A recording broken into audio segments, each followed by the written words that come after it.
and I get it, but what do you want me to do? you're going to make the spider take off his mask. No! No!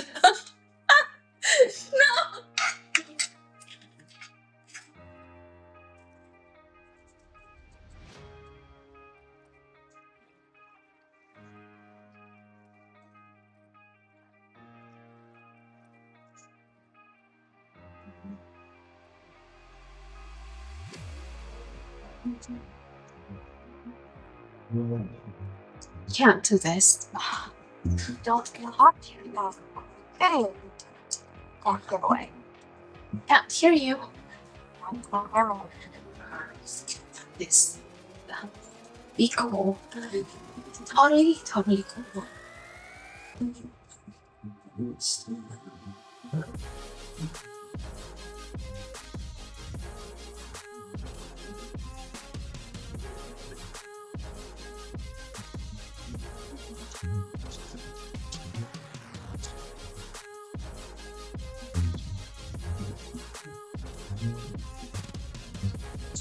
This scene unfolds less as a piece of conventional crime storytelling than as an intricate emotional study of two women negotiating power, fear, trust, and self-recognition within an environment that is hostile, surveilled, and structured by masculine threat.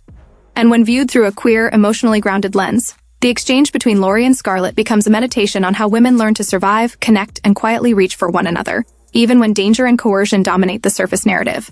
On its face, the dialogue appears driven by urgency and intimidation, with talk of masks, invisibility, and looming violence. Yet beneath this tension lies a subtler story about how women are positioned as intermediaries, messengers, and emotional buffers in systems that demand their compliance while denying their safety.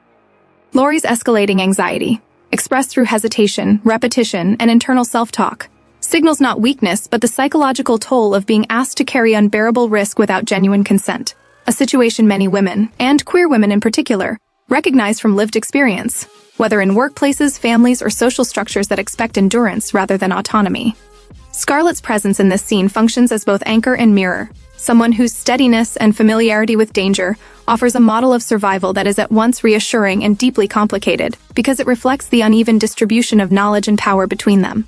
This imbalance echoes dynamics common within queer communities, where mentorship, age differences, or differing levels of visibility can create relationships that are caring yet fraught, supportive yet constrained by unspoken rules about what can be acknowledged aloud. The conversation about the unseen figure known as the spider, whose face is hidden and whose authority is absolute, operates symbolically as well as narratively, representing the faceless systems that govern women's lives, from criminal hierarchies to cultural norms that punish deviation, especially when that deviation involves women prioritizing their own emotional truth. Laurie's fear of being truly seen, of having no protection once the mask comes off, resonates strongly with queer women's experiences of visibility, where being recognized can feel both liberating and life-threatening, and where concealment becomes a survival strategy rather than a choice. Scarlett's matter-of-fact recounting of her history, of growing up within this world and learning its rules early, underscores how some women are forced into premature maturity, acquiring resilience not through freedom but through necessity, and how this experience can create distance even in moments of intimacy. Their interaction in the domestic space, marked by small gestures of hospitality and routine conversation, stands in stark contrast to the violence implied outside, highlighting how women often carve out islands of normalcy and care within hostile environments, using food, conversation, and shared history as tools of grounding. These gestures are not trivial, they are acts of resistance, affirmations of humanity in contexts designed to erase it. For lesbian and queer women viewers, this dynamic carries particular weight, as the creation of safe, ordinary moments has long been central to queer survival, allowing connection to flourish quietly under the radar of a society that alternates between erasing and sensationalizing women's intimacy.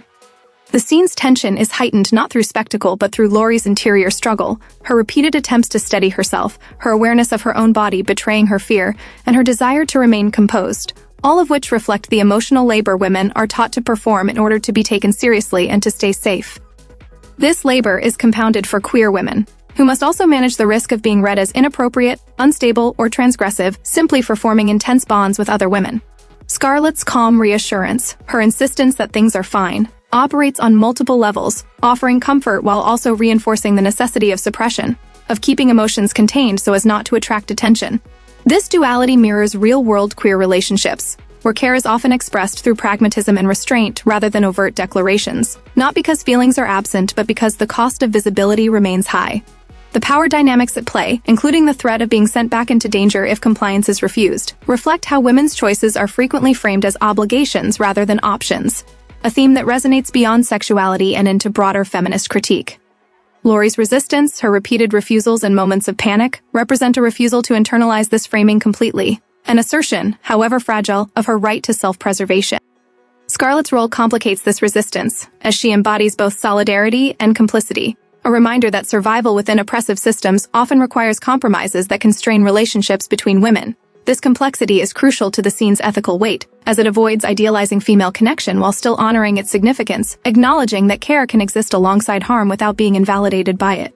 For queer women, this honesty is particularly resonant, as it reflects the reality of chosen family and community ties that are life-saving yet imperfect, shaped by scarcity and external pressure.